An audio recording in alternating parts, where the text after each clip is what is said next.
तरफ से नमस्ते प्रणाम। आप सब जहाँ हो खुश रहें, मस्त रहें।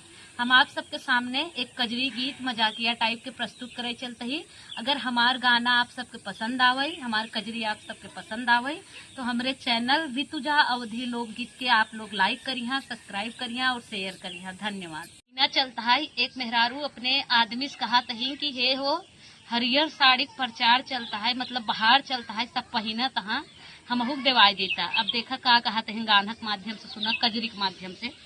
पिया हरियर साड़ी के प्रचार बा, पहिने के विचार बाना। पिया हरियर साड़ी के प्रचार बा, पहिने के विचार बाना। कहा तहिन की देखा पिया हरियर साड़ी के जवन है बाहर चलता है, हमारो पहिने के विचार करता है, देवाई देता ना। अब देखा उनका आदमी अपन समस्या उनकी का कहता है, आगे सुना। बढ़ल जात महंगाई, सड़िया काई से मंगाई। बढ़ल जात महंगाई, सड़िया काई से मंगाई। धन कमाई हमारी बाटे 5,000 बा, खर्चा 10,000 बाना। धन कमाई हमारी बाटे 5,000 बा, खर्चा 10,000 बाना। अब आगे देखा इतना समस्या बताते हैं, तब वो क्या कहते हैं, सुनो।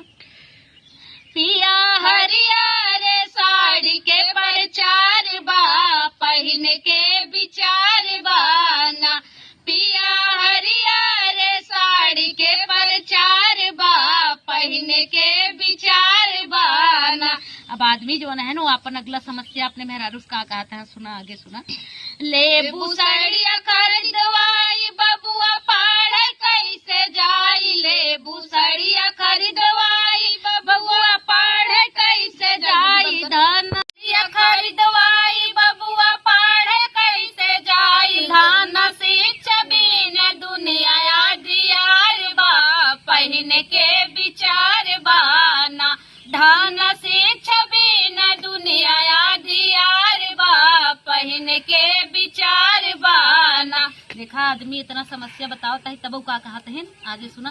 पिया हरियर साड़ी के प्रचार बा, पहिने के विचार बाना। वो आदमी अपने बहुत मतलब सिफारिश करत हैं कि देवाय दिया वही बाहर चलता है, सब पहने तही हम पहना। फिर देखा वो आदमी अपन आगे समस्या का बतावत है अपने मेहरारू से। दाल भैले 200, चावल भैले 50। दाल भैले 200, चावल भैले 50। ओ पे चादन सब्जी अचार बा, पहिने के विचार बाना। ओ पे चादन सब्जी अचार बा, पहिने के विचार बाना। देखा आदमी अपने मेहरारू से अपन कितनी समस्या बतावता है, तब वो नहीं मानते हैं। फिर आगे क्या कहते हैं।